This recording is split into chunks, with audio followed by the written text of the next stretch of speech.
nice.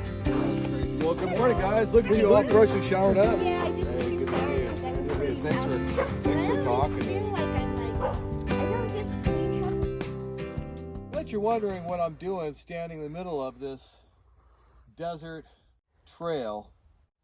Well, that's what today's story is all about. I'm getting ready to walk up to the top of this mountain because at the top of this mountain is a symbol of what community really means. And today's story is all about that. The love and dedication that the good folks from Lucerne Valley have for their community.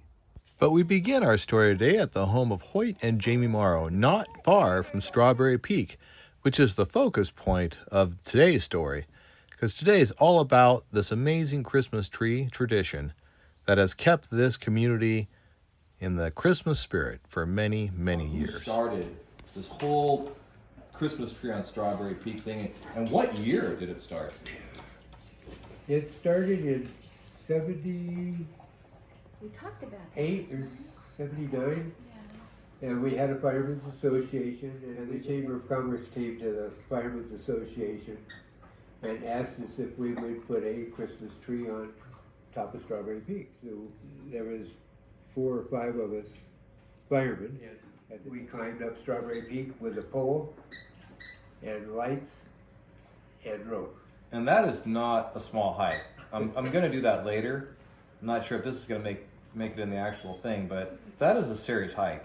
Carrying a pole and a bunch of extension cords, right? Extension cords. And back in the 70s, those were real extension cords. Those Yes. weren't like the extension cords that we have now. They were like much heavier, right? Well, they were heavier, but they were shorter. Yeah. So we had to take a bunch and tie the ends so they wouldn't pull apart. We tied the ends and just started stringing them down. Oh, that's crazy. Do you remember how many it took to actually get from top to bottom? Just a bunch of them? Just a bunch. A bunch of them? That's awesome. I want That's to say awesome. the first year, weren't they, most of them all donated? They hadn't even bought them. They just went to people and said, "You got I bed? think- They have extension cords." Yeah, people Oh, that is donated cool. them. Outside ones. That is When you go up, there's a road that goes off the backside that goes almost 3/4 of the way up. And a little secret is that's how I'm going to go there. I'm not going up the front side. Okay. But we went up the front side, all the way up, climbing up Wow. the rocks and around and Wow. up to the How top. many years did you guys do that for, and kind of who took it over, and how did the Lions Club get involved with it? We did it till we moved to Hesbury in '83. And the Lions Club, I think the Lions Club was really getting into it about that time. too. So, when you climbed up to the top the first time, how did you decide where you were going to set the pole, and how did you decide how big a pole you need, and how to make it look like a Christmas tree? I mean, you guys didn't just carry a Christmas tree up top, I imagine. no, we carried a pole with, I don't know how many strings of lights, and we put the pole up and tied the lights to the top of the pole Mm-hmm. and just pulled them down and tied them to the rocks. Is that still If- what's up there today? Is that, No. is that how they do it now? No. When George Lebonsky started it, he made a steel ring and a pole and rings that they could tie down, Wow. and then they strung the lights on. Cool. If the wind blew and it blew the tree over up there, we had to go back up and straighten it back up. And which happened with the high wind. Yeah. So That's funny. George saw that, and he made something that wouldn't fall over. He thought he had a better Better way. idea. Yeah, and it turns out it worked, right? did. Right. Yes. It did. Oh, that's cool. That's cool. Well, that was kind of what, what I want to know is the who, what, when, where, how, and why that it was done. And I'm guessing that the why was just because the community needed it, the community asked for it, and that was just kind of the fireman's way of going, hey, we're going to help the community out and give the community some Christmas And spirit, I right? think I'm the only one left from the fire department. Wow. I don't know. That- They're still around, but they're just not here in the valley now. Wow. I don't. Okay, maybe June now. Maybe June. Yeah. Were the folks at the Chamber of Commerce pleased with the Christmas tree? Were they Oh yeah. Yeah, I believe so. happy with it? Back then we had a paper, the Lucerne Valley Leader. Yeah, I remember the leader. And it was a big splash on the front page of the Oh, Leader. that's cool. And people, be at the store and they'd say, did you see the Christmas tree? It Yeah. really brought a good community spirit. That's Kind awesome. of revved it up for a little bit. And it's that love of community spirit that has fostered this tradition and kept it going over all these years. The thought of seeing a Christmas tree lit up on the top of the hill, and that might be the only tree that you see all year, has kept the volunteers from the Lions Club making Christmas happen for the community by putting that single tree on that hill. Endears us to the valley is that, you know, it's like the people who come from Hollywood, because we run the filming over there, right? When people come over here and they're like, who would live here? And we're just like, oh, thank God that highway goes two ways. Because you are more than welcome to just turn around and drive right back the way that you came, because we like our community. We love our community just the way it is. Lucerne is it really... So after meeting it with is a Hoyt and community. Jamie at their beautiful home, I made my way over to the chamber office to go meet with George Yablonsky and find out the next chapter in this story. Because remember, this was a 45-year-long thing that this community's had going on, and I kind of wanted to find out I'm here a with little bit more George about Yablonsky. And by the grace of God, we have him here so we can ask him just a little bit more about the history of the Christmas tree on Strawberry Peak. So, tell me when you first got involved. So when I first got involved, my wife Betty Murray, well, she wasn't my wife then, she's my girlfriend, and we got along good, so we got married. At any rate, she was one of her ladies came and asked her, well, when are you, the mayor of Lucerne Valley, going to put the Christmas tree back up on Strawberry Peak? Apparently it had been down for quite some time, and that was like in 1985, 86, I think it was 86. And so I put my head together with itself and figured out, okay, well, how am I going to do this?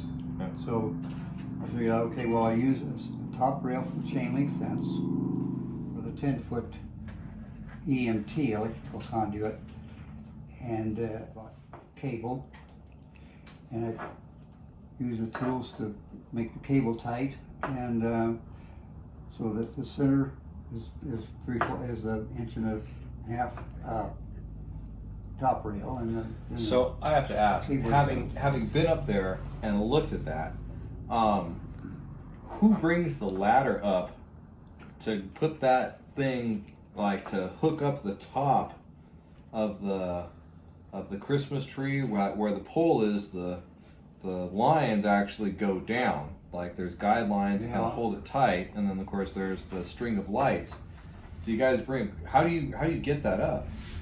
It's all assembled down at the base before it stood up, and the top goes on the top. There's a bolt through the about so far down, and there's another one over the top of that.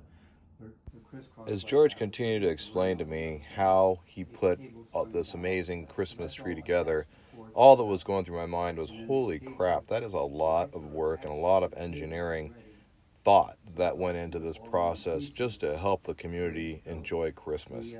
What an amazing thing that there are people that literally will spend countless hours trying to make other people's lives better. It's a quarter in diameter.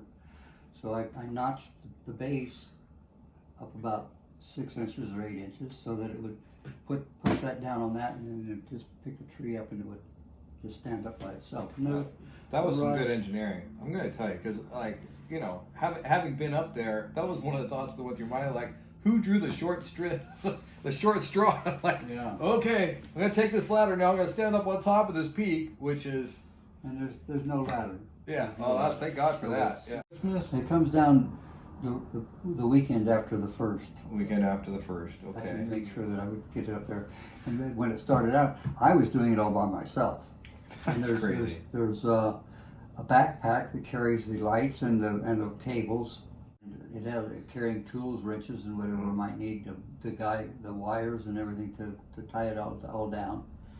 And then there's the bundle of the radial arms. There are 8 of them. So I would just tie them all together, and it was just like a suitcase to carry that up Oh there. my But gosh. the pole had to be, it's better managed by one person than it is by 2. Wow. So I would And that's pretty long. That's like, was it about 21. 21 feet? I was gonna say it was about 20 foot. It looked like it was pretty tall to Yeah. me. It's so funny because from the distance, you don't realize just how tall that tree actually is. I mean, that's a Right. substantially tall. Well, that's 800 feet up there. So Yeah, it's, a long way. we'll stand out there 800 feet Yeah. and see what you look like.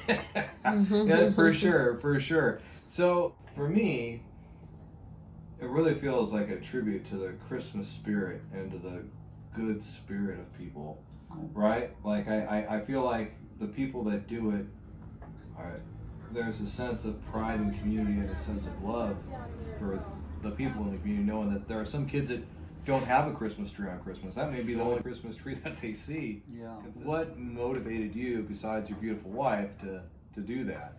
Well, it was just- and to do that year after year after year. It was for the community, you know. It's one of the things that we enjoy doing. Mike enjoys doing it, and it's something that has been going on for a lot of years. Yeah. For me, from the community standpoint, in amongst the looseness of the community, there's this tight knit kind of group that may not always see eye to eye on everything, but always seem to see eye to eye on keeping these traditions and these values going. And I really feel like that's one of the blessings of this community, Right. because it really is, it's an amazing thing that you guys have done and what you guys have kept over all the years. So after meeting with George, it was time to head off to Strawberry Peak. It's getting later in the day, and well, I had to make this hike before sunset, before the lights came on and the party started. Well, had to make a move to get that done. And what a hike it was. On my way up, I couldn't help but think of all the hard work that has been going on for all the years, having to haul Christmas lights and poles and extension cords up this mountain Climbing up here. just so that the folks below There it is. could enjoy their Christmas season.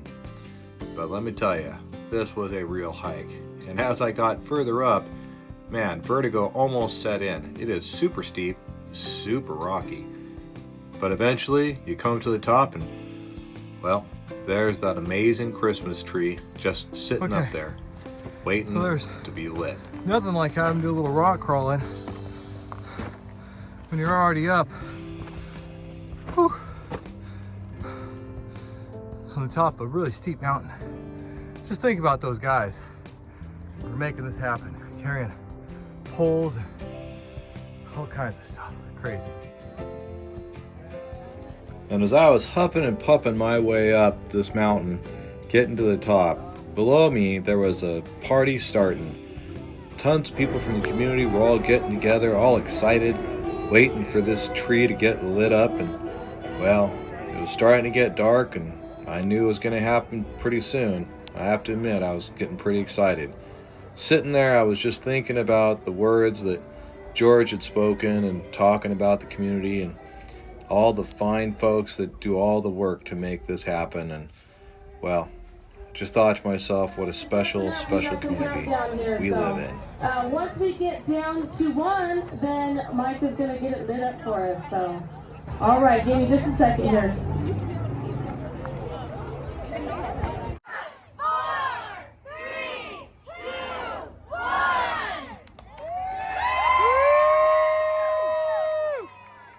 Awesome. Mike is here on speaker. Let's give him a big round of applause for all the hard work he does.